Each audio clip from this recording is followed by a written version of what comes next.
Bismillahirrahmanirrahim. Assalamualaikum warahmatullahi wabarakatuh.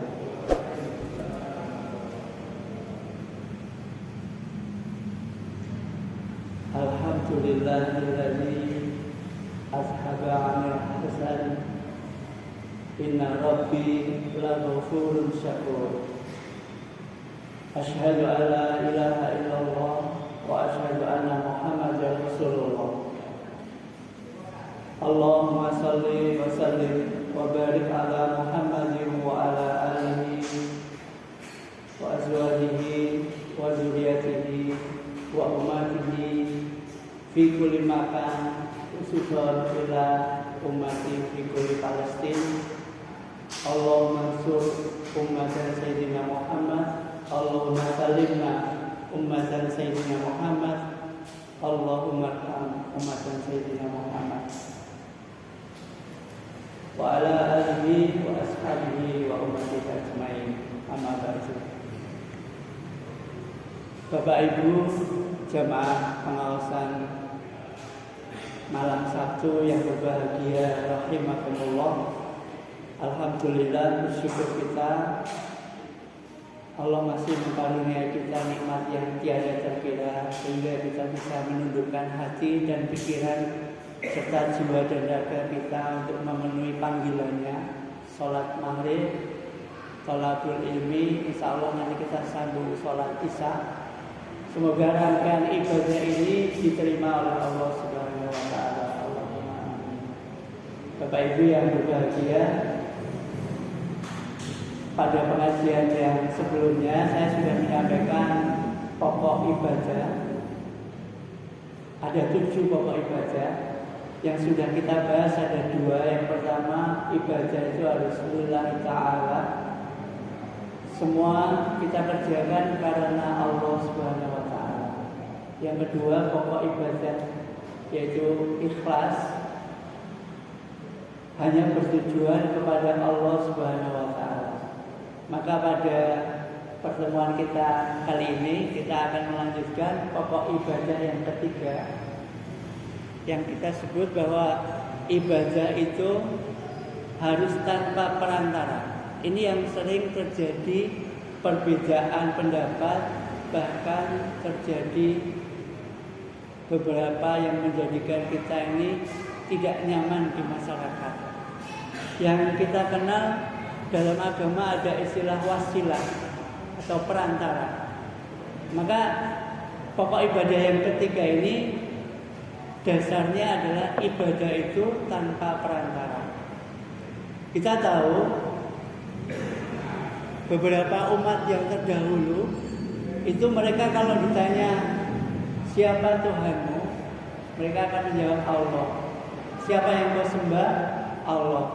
Kemudian kenapa engkau menyembah, misalkan menyembah patung? Maka mereka mengatakan, aku ini sebenarnya menyembah Allah, tetapi saya butuh perantara karena Allah tidak wujud secara nyata, sehingga kami menjadikan patung ini sebagai perantara untuk bisa langsung kepada Allah. Nah, ini yang pada pokoknya bahwa ibadah tidak butuh perantara yang seperti ini, tidak butuh perantara yang seperti ini. Pada kenyataannya masih banyak di antara kita yang beribadah itu membutuhkan perantara. Bahkan umat-umat selain Islam ini senantiasa mereka membutuhkan perantara. Bahwa mereka meyakini bahwa Tuhan itu ada, tetapi Tuhan yang berwujud nyata itu mereka tidak dapatkan, sehingga mereka butuh visualisasi kalau misalnya. Bahkan umat-umat selain non-Muslim itu masih butuh. Buddha membutuhkan Siddhartha Gautama. Katolik Kristen membutuhkan Isa al-Masih. Mereka menganggap semuanya itu adalah perantara sebenarnya. Ya, saya menyembah Allah. Kalau ditanya, saya menyembah Tuhan yang Maha Esa. Tetapi Tuhan yang saya sembah itu butuh satu visualisasi yang sehingga saya bisa lebih baik dalam menyembah kepadanya. Maka Al-Quran dengan tegas menolak hal-hal seperti ini. Ini bisa dilihat dalam surat Az-Zumar ayat yang ketiga. Ala lillahi dinul khalis waladzina takhadhu min dunihi awliya'a ma na'buduhum illa liyuqrabuna ilallah zulfa innallaha yahkumu bainahum fima hum fihi yahtalifun innallaha la yahdi man huwa kadzibun kafar. Sadaqallahul azim. Ingatlah, kepunyaan Allah lah agama yang bersih, bebas dari syirik. Wa'budullaha wa la tusyriku bihi syai'a. Kita perintah dari Allah itu untuk menyembahnya dan jangan sekali-kali mensekutukannya. Dan orang-orang yang mengambil pelindung selain Allah berkata, kami tidak menyembah mereka, melainkan supaya mereka mendekatkan kami kepada Allah dengan sedekat-dekatnya. Sesungguhnya Allah memutuskan di antara mereka tentang apa yang mereka berselisih padanya. Sesungguhnya Allah tidak menunjuki orang-orang pendusta dan sangat ingkar. Jadi ini bukti ketika orang-orang itu ditanya, kamu menyembah siapa? Mereka mengatakan menyembah Tuhan. Tetapi Tuhan itu perlu divisualisasi. Ketika zaman jahiliyah berupa Lata, Uzza, Manat, Hubal. Ketika di zaman sekarang, ketika budaya manusia sudah berkembang, mereka tetap membutuhkan hal itu.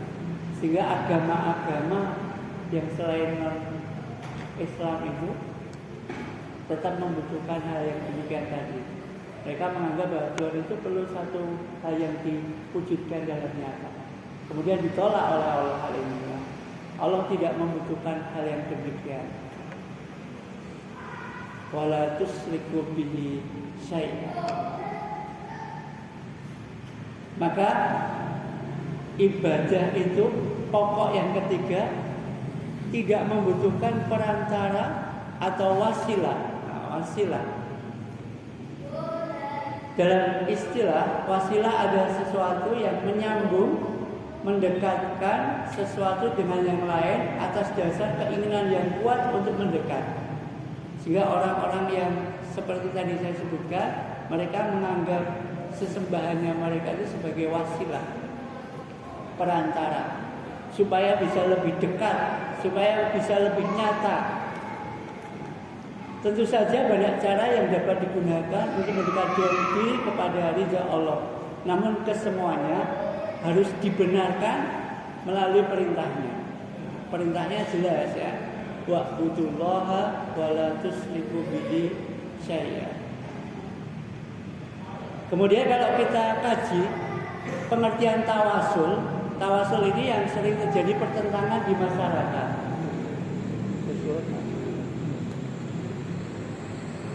Karena ada tawasul yang istilahnya itu peribadatan, tapi ada tawasul yang berkaitan dengan doa. Nah, mana yang diperbolehkan? Nah, mana yang dilarang?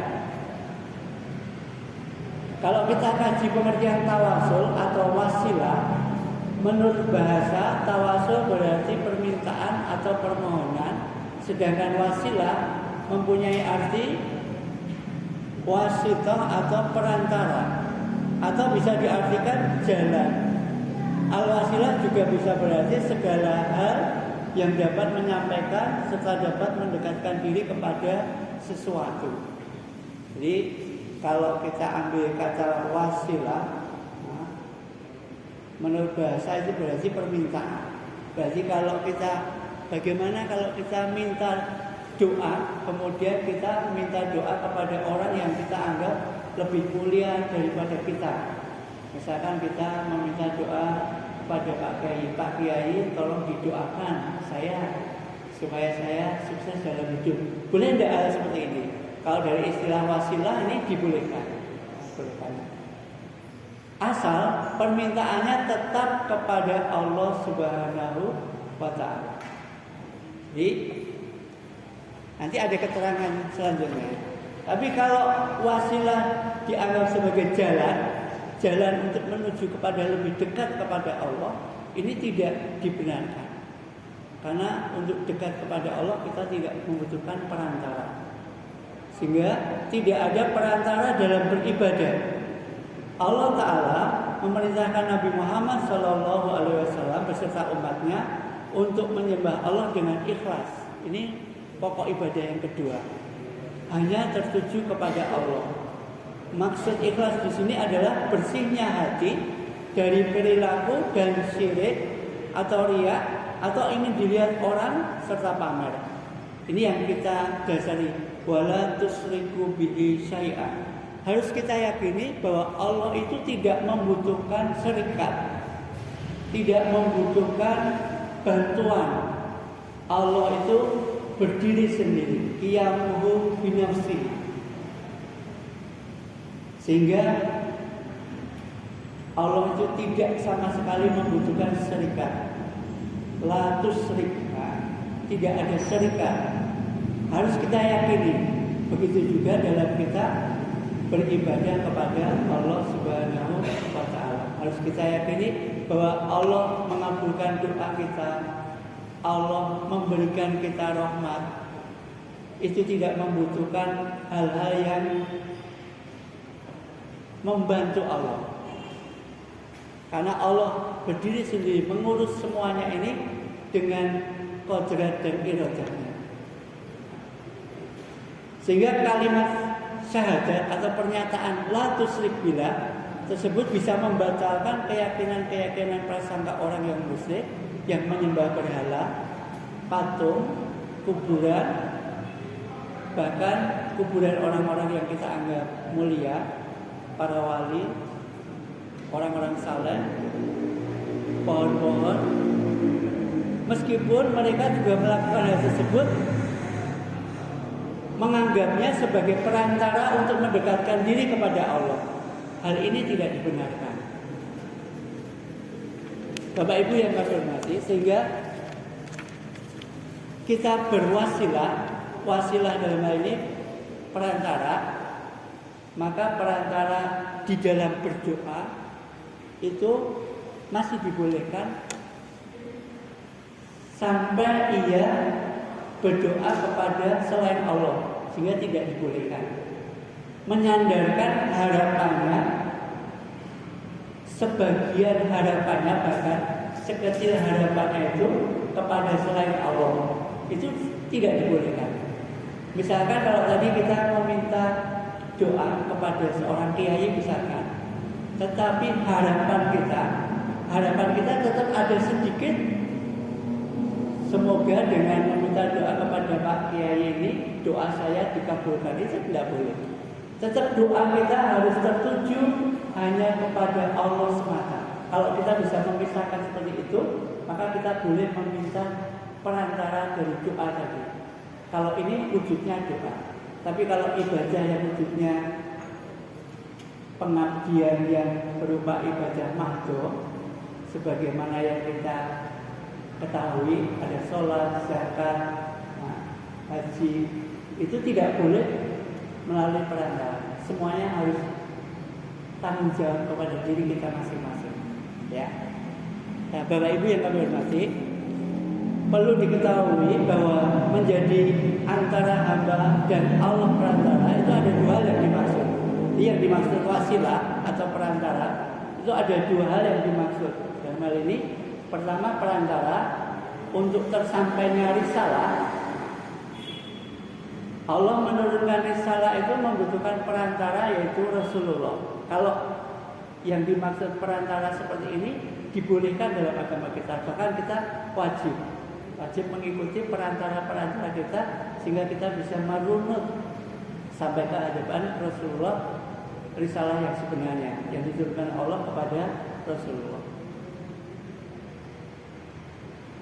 Bahkan jika perantara seperti ini diingkari, maka seseorang bisa dianggap tidak beriman.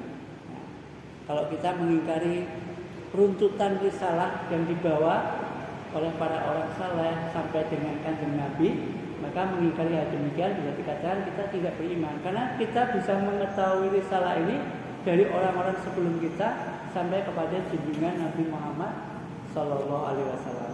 Kalau perantara yang dimaksud seperti ini, maka ini diwajibkan.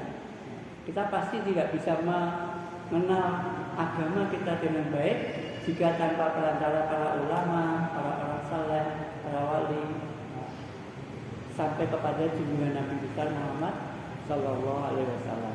Tetapi kalau perantara yang dimaksud adalah perantara antara hamba dan Allah yang membuat seseorang meminta doa kepadanya, meminta syafaat padanya, dan bertawakal kepadanya. Ini kuncinya ya. Perantara semacam ini tidak dibenarkan. Karena kita sering melihat ada orang yang meminta doa, tetapi doanya ini diikuti dengan ritual-ritual yang harus dilaksanakan. Ketika kita mengadakan ritual-ritual yang harus dilaksanakan tadi, itu sama saja kita mengadakan pengabdian, ketaatan kepada selain Allah Subhanahu wa taala.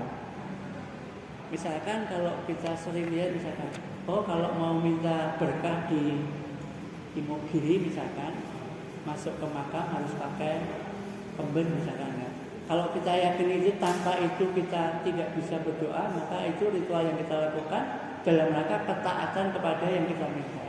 Itu sudah menjadi hal yang tidak diajarkan oleh Rasulullah. Itu wasilah atau tawasul yang tidak dibolehkan dalam hal ini oleh agama kita. Karena perlu dipahami bahwasanya tidak ada perantara antara diri kita dan Allah dalam hal ibadah. Bahkan kita harus beribadah dan berdoa kepada Allah secara langsung tanpa perantara. Siapa yang mengambil perantara dan beribadah kepadanya, yaitu dengan melakukan penyembelihan biasanya, atau nazar, atau bertakarub kepada selain Allah, itu jelas-jelas termasuk segolongan syirik. Karena mereka melakukan ketaatan, yang ketaatan itu ditujukan supaya keinginan kita terkabulkan. Dan ketaatan itu bukan ditujukan kepada Allah. Siapa yang mengambil perantara namun tidak beribadah kepadanya, hanya menjadikannya sebagai perantara agar tersampainya hajat-hajatnya, maka perantara yang seperti ini tidak dibolehkan. Qul ud'ul ladzina za'amtum min dunihi fala yamlikuna kasafan durra ankum wala tahwila. Kelak oleh Allah orang-orang yang mengambil perantara selain Allah tadi akan dikatakan, panggillah mereka yang kamu anggap sebagai Tuhan, maka mereka tidak akan mempunyai kekuasaan untuk menghilangkan bahaya yang ada padamu dan tidak pula memindahkan. Nah, Bapak Ibu yang kami hormati, jadi prinsip ibadah yang ketiga ini sangat rentan sekali dalam kehidupan kita sehari-hari. Karena kita mengenal di beberapa masyarakat masih saja menganggap bahwa kita ini kalau berdoa kepada Allah secara langsung itu ada perasaan misalkan, waduh saya kok tidak pantas berdoa langsung kepada Allah, sehingga saya membutuhkan perantara orang-orang yang soleh misalkan. Kalau konsepnya seperti ini tidak dibolehkan, tapi kalau konsepnya tidak memuliakan orang-orang yang lebih dekat kepada Allah, kemudian kita menyandarkan tetap doanya kepada Allah, kemudian kita minta didoakan, ini masih ditoleransi dalam keyakinan kita. Yang kadang-kadang kita ada di masyarakat, misalkan kita ziarah ke makam. Nah, ke makam. Di makam sebenarnya yang diajarkan oleh Rasulullah ketika ziarah itu adalah mengingat kematian. Karena orang yang pandai itu adalah orang yang senantiasa mengingat kematian.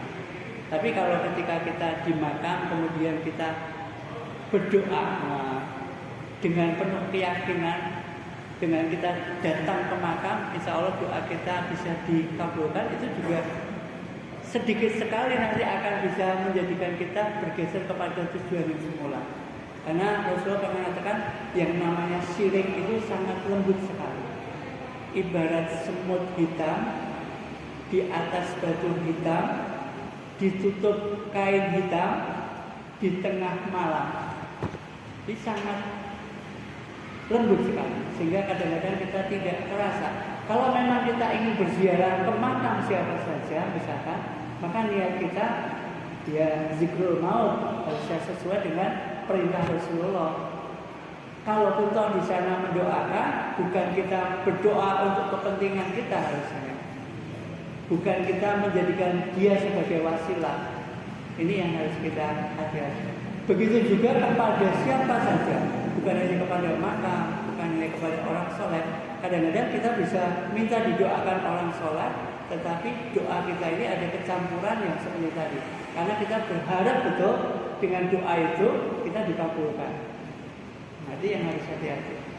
Ini yang nanti akan dikembalikan oleh Allah. Mintalah kepada kamu yang dulu kamu pernah berharap kepadanya. Nah, dalam surat tadi yang di ayat surah Al-Isra ayat yang ke-56. Nah, kita akan dikembalikan kepada siapa yang dulu kita pernah berharap. Nah, Bapak Ibu yang kami hormati, jadi dalam berdoa itu pertama harus kita yakini kita semua ini bisa beribadah, bisa melakukan apa saja itu karena lillahi ta'ala, karena rahmat Allah semata. Yang kedua, kalau kita sudah berbuat dalam rangka ibadah, itu semua harus tertuju kepada Allah. Jadi dalam rangka melaksanakan tertuju kepada Allah itu, kita tidak memerlukan perantara. Kita bisa langsung kepada Allah.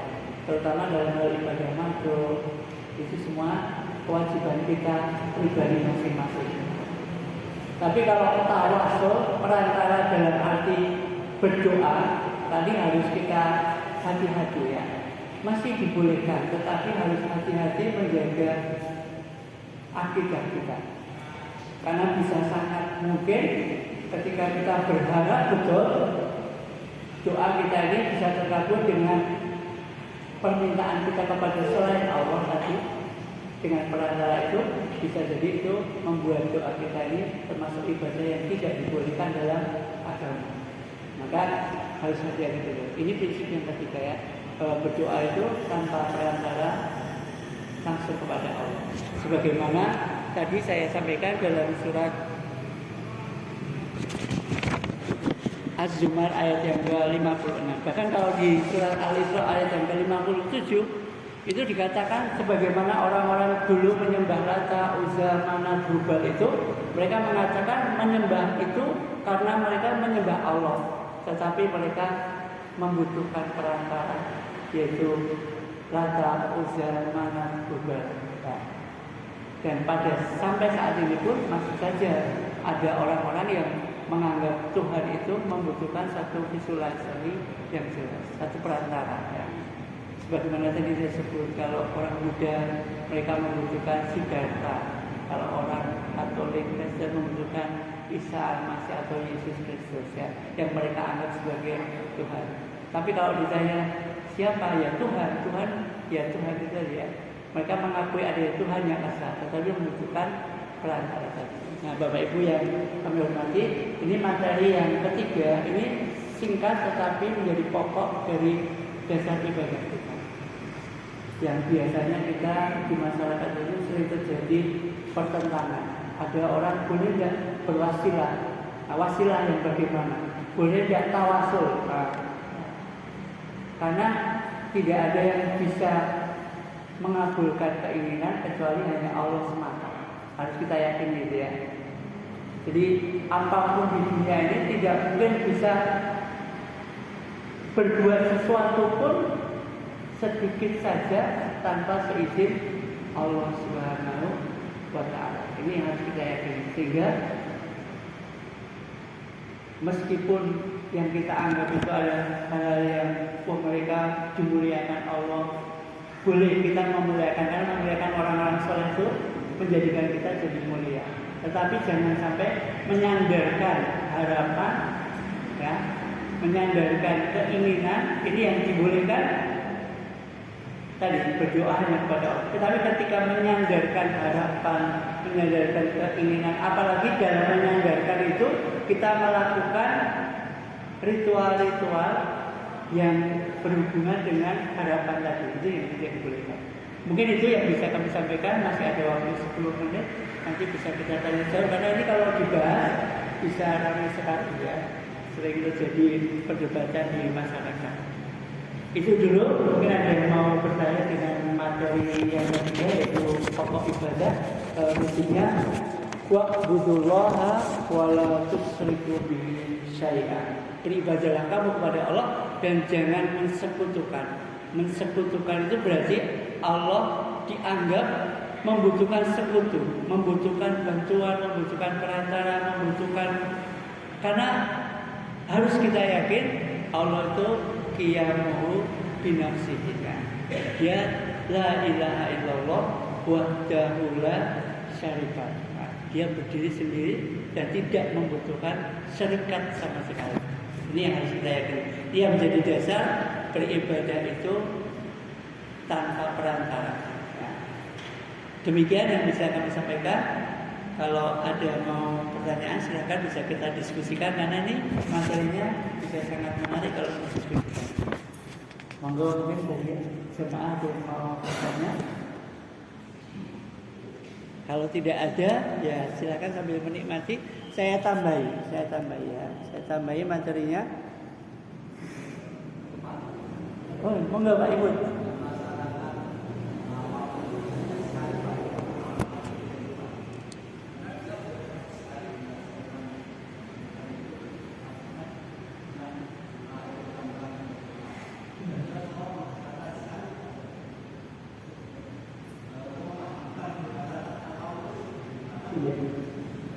Ya harusnya kita memahamkan seperti tadi, la ilaha illallah wahdahu la syarikalah. Itu yang harus ditekankan. Ini kajiannya akidah Pak. Kemarin kita sudah sampai kepada dia bahwa Allah dia yang menciptakan, yang memelihara, yang memberi rezeki. Kalau kita sudah yakin seperti itu kan berarti Allah tidak membutuhkan perantara dalam hal seperti itu. Jika kita misalkan menginginkan sesuatu harus sowan kepada dia, harus berziarah ke sana, itu tidak membutuhkan.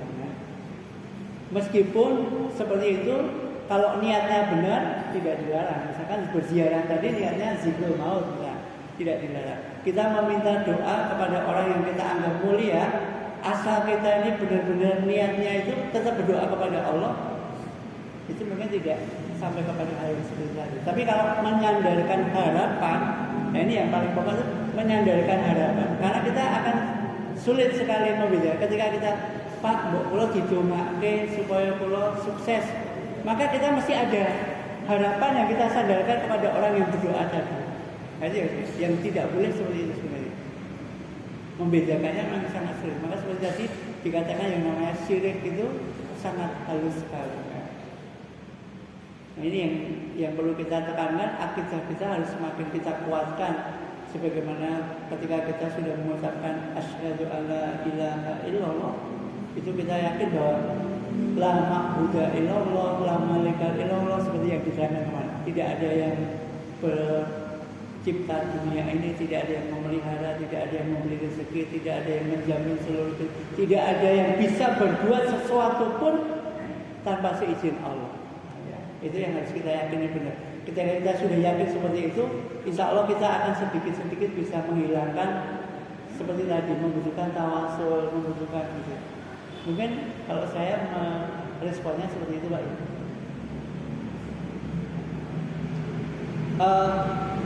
Saya sampaikan dalam surat Al-Quraish. Al-Quraish ini surat yang ke-106. Ini berkaitan dengan tadi. Jadi kalau kita baca surat Al-Quraish, itu kan menggambarkan bagaimana kebudayaan orang-orang Quraisy itu sudah sangat tinggi pada saat itu ya. Li'ilafi Quraisy. Ilaf itu artinya perkumpulan. Perkumpulan orang-orang Quraisy. Quraisy itu nama kakek moyang salah satu nabi kita, Muhammad sallallahu alaihi wasallam.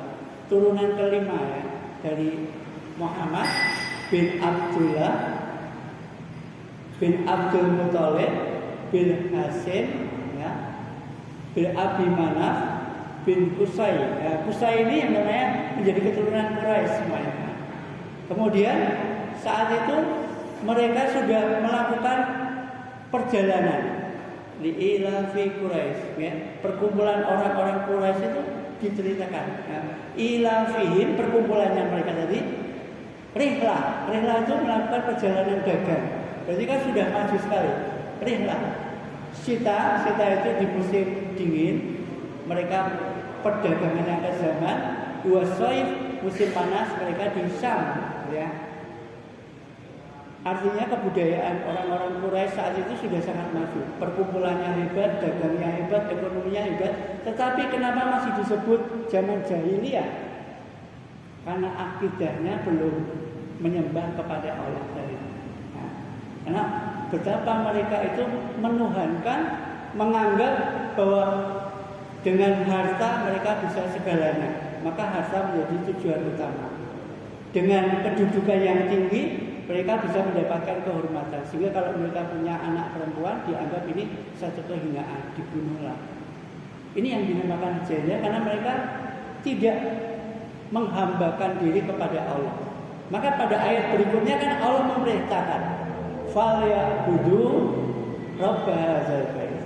Maka menyembahlah kamu hanya kepada pemilik Baitullah. Masa ini. Kenapa disebut pemilik Baitullah? Karena orang-orang Quraisy itu memiliki sejarah yang panjang dengan Baitullah. Semenjak Nabi Ibrahim sampai terakhir ketika Ka'bah ini mau dihancurkan oleh Raja Abraha. Mereka punya ikatan yang sangat kuat. Sehingga ketika diingatkan kepada pemilik Ka'bah, mereka ingat betul bagaimana pemilik Ka'bah ini melindungi rumah Allah. Bahkan dijelaskan dalam surat 105 sebelum surat Quraisy ini, surat Al-Fil. Maka disebutlah Falyabudu rabb hadzal bait karena mereka betul-betul terkesan dengan pemilik Ka'bah. Ketika Raja Abraha mau menghancurkan Ka'bah, Abdul Muthalib ketika itu selaku kakeknya Nabi Muhammad ditantang oleh Abraha. Tapi apa yang dikatakan, aku kesini bukan ingin mempertahankan Ka'bah, tapi aku ingin mengambil unta-unta yang engkau rampas. Nah, ketika unta-unta itu melihat, maka Abdul Muthalib dan umatnya langsung pergi ke atas bukit. Kemudian mereka lihat, mari kita lihat apa yang diperbuat oleh pemilik Ka'bah. Maka ketika itu kita bisa lihat dalam surat Al-Fil, ya. Alam taro kaifa fa'ala rabbuka bi ashabil fil. Tidakkah kamu lihat bagaimana Tuhanmu bertindak kepada tentara gajah? Ini diingatkan oleh Allah kepada orang-orang Quraisy. Kamu boleh saja, ya, menghambakan kepada harta, menghambakan kepada derajat pangkat, menghambakan kepada kedudukan yang tinggi. Tetapi kalau kamu tidak menghambakan kepada Allah, kamu tetap saja orang-orang jahiliyah. Maka kita perintahnya itu falyabudu rabb hadzal bait. Kalau kamu hanya mengabdikan kepada Allah, maka Allah menjamin alladzi at'amahum min ju', yang menjadikan kamu itu terbebas dari rasa lapar, wa amanahum min khauf, dan terbebas dari rasa takut. Inilah yang harus kita yakini, ya. Jadi selama kita tidak menyembah hanya kepada Allah, meskipun kita memiliki apa saja di dunia ini, maka kita bisa saja dinamakan jahil. Itu saja. Tambahnya lebih kurangnya saya mohon maaf. Billahi taufiq. Assalamualaikum warahmatullahi wabarakatuh.